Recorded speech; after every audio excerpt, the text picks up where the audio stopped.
Airbase deep in the Negev desert falls silent. No runway lights, no radio chatter, no radar emissions. Two pairs of F-15I Ra'am fighters lift off the ground, leaving no trace they were ever there. From the moment their wheels leave the tarmac, every move is calibrated to the millisecond, a 4-second delay, or a 20-foot deviation, and the entire formation lights up on Egyptian coastal radar. This is a flight with no safety margin, no backups, no escort aircraft behind them, and no time to correct mistakes. 5 minutes after takeoff, the formation banks left, slipping north of Tehran Island. They enter a natural radar shadow corridor, mapped more than a decade ago by Israeli mission planners. Electronic warfare officers have a name for it, a strategic blind spot, just wide enough to fly through, but only if you know it exists. The problem, no one is allowed to make a mistake. Sudanese and Yemeni radar systems sit just a few hundred kilometers away. Even a slight misstep during the initial ingress could expose the strike package before it even leaves international airspace. And if that happens, the F-15is won't just be seen, they'll be locked, tracked, and fired upon during their most vulnerable phase, before they've climbed high and before they've taken on fuel. Israeli Air Force simulations in 2018 and 2021 showed the same outcome. If the strike package is detected early, survivability drops below 35%. That's why tonight all auxiliary systems are offline. Only the essentials remain, the HUD terrain data and passive sensor overlays. And right now, as the formation clears the shadow of Tehran, one critical decision is made. Stay low at 150 feet for another 420 kilometers, or climb and trade stealth for speed. They choose to stay low because on missions like this, if you're seen early, there is no second move. As the formation clears the shadow of Tehran, a silent command is executed. No radio, no network traffic, just one pre-rehearsed action, drilled 100 times before. Shut down all non-essential systems. Every radar emitter, comms unit, and uplink channel goes dark, one by one. Inside the cockpit, only 3 things remain: preloaded terrain data, the HUD, and oxygen. From this moment on, each pilot flies alone. No command, no backup, no mid-air coordination, only instincts, and a single line of data in front of their eyes. At altitudes below 50 meters, everything becomes a threat. Radar noise from civilian ships, engine heat bouncing off the sea, and worst of all, blind faith in digital maps. That's why the Elbit 4 helmet isn't just an interface, it's a lifeline. It projects a live 3D terrain profile directly onto the visor. Every ridge, every thermal gap, every possible radar sweep from Yemen. Refresh rate, 40 milliseconds, practically real time. But if a pilot loses focus for just 2 seconds, at 900 kilometers per hour, he'll crash straight into the sea. In simulation, the most common failure isn't the system, it's the pilot using it. That's why since 2022, Israeli strike flights added a predictive terrain algorithm to detect GPS drift and alert the pilot. But even then, if your reaction is 3 seconds late, you're already gone. Shutting down all non-essential systems isn't a technical choice, it's a strategic one. You can't be targeted if there's nothing to lock onto. 2:39 a.m., the F-15I formation begins to climb. After flying 470 kilometers at ultra-low altitude, at 24,000 feet, a KC-707 REM tanker waits. The rendezvous point is codenamed Syrup 6. No radio, no check-in, no chatter. Each pilot uses a single signal, a double wing rock. The boom operator aboard the KC-707 has been pre-briefed. No voice confirmation, no active radar, only preloaded flight paths and infrared tracking. Through the glass canopy, the tanker emerges like a dark giant above the stars. The refueling boom lowers, stabilized by active fins. The F-15I eases in from below, a clean connection. The sharp metallic click echoes in the cockpit. The entire refueling takes less than 3 minutes. 3 minutes. But in that window, the formation is fully exposed. If long-range radar from Yemen is active, any spike in radar return could betray their presence. That's why the KC-707 is ordered to hold for no more than 7 minutes, then break away. Without this refuel, the mission ends here. They can't carry full weapons and enough fuel, they can't reach the target and remain undetected, and they can't make it home safely. The KC-707 isn't just a tanker, it's the lifeline, the bridge between the invisible approach and the strike that follows. 2:53 a.m. Just minutes after refueling, the radar warning receiver lights up. No lock-on tone, just a series of short pulses, interrupted but patterned. The signal is familiar. Spoon rest, a Soviet-era ground radar radar supplied by Iran, now operated by the Houthis. 3 seconds later, a second signal appears. Wider sweep, fan-shaped. This time it's a P-19, possibly a YC-6M, maybe a Chinese variant assembled in Sanaa. Doesn't matter what it is. What matters? 2 radar types are now active at the same time. One searches, the other tracks. That can mean only one thing. The Houthi air defense grid is online. The F-15I formation has just crossed into a live A2/AD zone. Anti-access, area denial. The lead pilot rotates the switch on the left console. Spectre jam mode engaged. Beneath the aircraft, the EL-8-222 pod comes alive. In less than 2 seconds, it floods the enemy radar bands with complex pulse bursts, spoofing location, speed, and altitude. From the ground, Houthi operators see nothing coherent. No blip, no track, just a smear of static, then silence. And that's only the first layer. The second F-15I activates its jammer. Now the 2 EL-8-222 pods coordinate. They create a rotating electronic shield, constantly shifting the radar signature. Each enemy radar sees the Israeli fighters in a different place, at a different altitude, and at a different moment in time. No jamming, no aggression, just confusion. Weaponized. That's the power of digital spoofing. You blind the enemy without ever pulling the trigger. 3 a.m. A new radar signal appears on the threat receiver. This time, it's not a search pulse. It's a steady, growing lock-on. This is fire control radar. It's not looking for planes. It's locking onto what it's already found. The F-15I doesn't rely on shape for stealth. It relies on data, and it fights back with active electronic deception. Beneath the fuselage, the EL-8-222 pod comes alive. Not just jamming. This system records the enemy radar signal, processes it, and sends back false returns.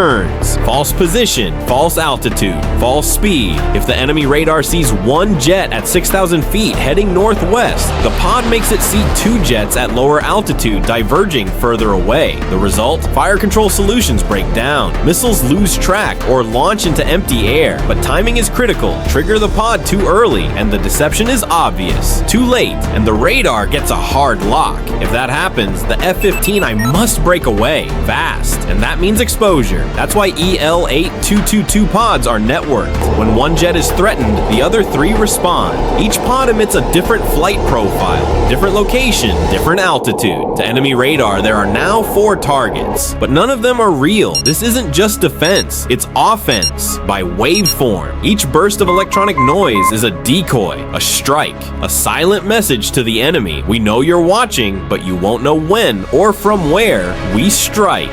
0306 a.m. The F-15I formation just cleared the final ridge west of Sanaa. Ahead, flat terrain, no more cover, no more room for maneuver. From this point on, there's zero margin for error. No more support systems, no radar guidance, no laser targeting. Only one thing matters now: coordinates. Each Rampage missile is pre-programmed, guided by encrypted military GPS and onboard inertial systems. These missiles don't search for targets in flight. They simply go where they're told, with a tolerance of less than 5 meters. If that number is exceeded, the missile misses. Or worse, it hits something it was never meant to. And if that happens, it's not a technical failure, it's a strategic crisis. Inside every F-15I cockpit, Elbit Systems projects satellite imagery captured just 12 hours earlier across the HUD. Each coordinate has been cross-verified between the maps, the data link, and the pilot's visor display. There's no need to look down. Everything they need is right in front of them, but no matter how advanced the tech, the mission still relies on one truth. Don't be wrong. One miscalculation and the whole strike collapses. The target survives, the enemy learns, and Israel loses the only advantage that matters: surprise. In electronic warfare, you don't get a second shot. 3 a.m. The HUD flashes weapon lock. Distance, 20 kilometers. Time to target, less than 1 minute. One silent command is executed. Weapons free. Within a second, the first Rampage missile leaves the rail. 3 seconds later, 7 more follow. launched in ripple fire, pre-synced, individually guided, but all timed to hit simultaneously. Rampage has no seeker, no data link, no mid-course updates. It doesn't search for the target, it already knows where it's going. After launch, the missile drops for a moment. Then the solid fuel booster ignites. Instant thrust. Velocity spikes. Mach 1.5. Reached in just 4 seconds. At that speed, ground radars don't have time to react. No warning tones, no radar emissions to track, just a brief thermal signature. And then, nothing. Air defenses scramble to compute a solution, but they're already too late. There's no lock, no intercept window, just impact. Rampage was designed for one thing: strike first and leave nothing standing. It doesn't need stealth, it doesn't need to think, it just needs to be fast and land exactly where it was told. At under $250,000 per unit, Rampage is how you destroy million-dollar targets without ever showing your hand. 3 a.m., the first impact sensor confirms target 1, the Shahed drone fuel depot, completely destroyed. 3 seconds later, secondary explosions ripple through the northern end of the airfield. The mobile radar unit gone. The drone hangar erased from the infrared map. The command post engulfed in flames within seconds. Total time from launch to destruction, less than 30 seconds. No alarms, no interceptors, not a single surface-to-air missile fired, because the enemy never realized they were under attack. Rampage emits no signal, no illumination, no radar trail, only speed and silent precision. The Sanaa military airbase, once the nerve center of Houthi drone operations, was erased before anyone had time to respond. Earlier this month, Houthi air defenses were redeployed to protect the western coastline. That left the airbase exposed, and at the time of impact, it held at least 6 drone transport trucks, 4 AESA radar units, 2 mobile command relays, and the full logistical chain supporting long-range UAV strikes. One coordinated missile volley was all it took to cripple the entire system. No F-35s, no suicide drones, just a low-flying strike package, a radar shadow corridor, and 8 missiles launched at exactly the right moment. This wasn't just an airstrike, it was tactical surgery. By the time the enemy realized what had happened, the attackers were already gone. 3:10 a.m., just as the F-15 begin to exit the target zone, the threat receiver flashes red. Steady tone, no sweep, no break. This isn't a search radar, this is fire control lock. 4 seconds later, a shrill audio alert pierces the cockpit. SA-6 inbound. Launch origin, Al-Dalami military airbase. Distance, 36 kilometers. Time to impact, under 30 seconds. SA-6 gainful, Soviet built. Mach 2.5. Semi-active radar homing. A Cold War era killer, still lethal in the right hands. And right now, it's locked onto a low-flying Israeli strike package. No time to think. The lead pilot calls it split, chaff, climb. The formation breaks into 2 pairs. A defensive split, crossing vectors at high speed. Afterburners kick in. Each jet pulls a 60-degree climb, punching upward through the threat envelope. Chaff bursts fill the sky. Tiny metal shards scatter the radar image. The missile's seeker starts to drift, but a second missile is already in the air. Different angle, lower altitude, flanking from the east. Now, both missiles are tracking, and both still have a solid lock. There's only one option left.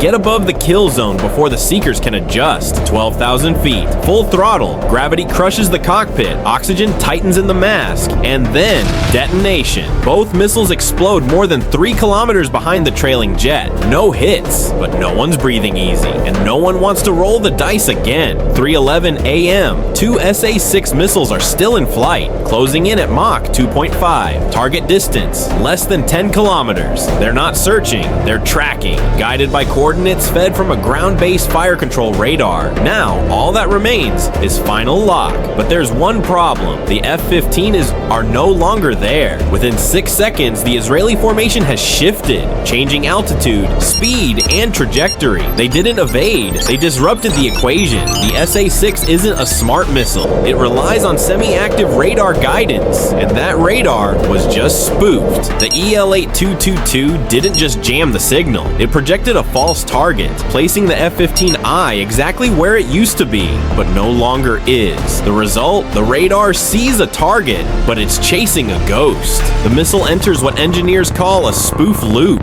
A feedback cycle of bad data. The seeker is active, the speed is lethal, but there's nothing to lock on. Meanwhile, the F-15is have peeled away, climbing, turning, and dragging the missile into dead air. The first SA-6 burns past its engagement envelope, fails to reacquire, detonates mid-air, harmlessly. The second missile loses track. It too self-destructs. Off course, confused, blind, no hits, no damage, no celebration on the radio, because they all know this wasn't luck. It was training, discipline, and tactical execution. 3:13 a.m. The F-15I formation has cleared Yemeni airspace, now flying over international waters. No more tracking radars, no more missile threats, no more warnings in the cockpit, but no one says a word because they all know the war isn't over. It's just entered the next phase. Each aircraft now carries hundreds of gigabytes of data. Enemy radar patterns, fire control reaction times, command node locations, encrypted and transmitted in real time to Israel's command network before the wheels even touch the runway. Tonight's mission wasn't just a strike, it was a test of Israel's evolving doctrine of digital stealth and precision disruption. 8 Rampage missiles struck the heart of Houthi drone operations. 2 SA-6s were neutralized, without a single Israeli jet taking damage. On paper, it's flawless, but in warfare, the scoreboard doesn't freeze at dawn. It shifts based on what happens next, and what happens next depends on how the enemy responds.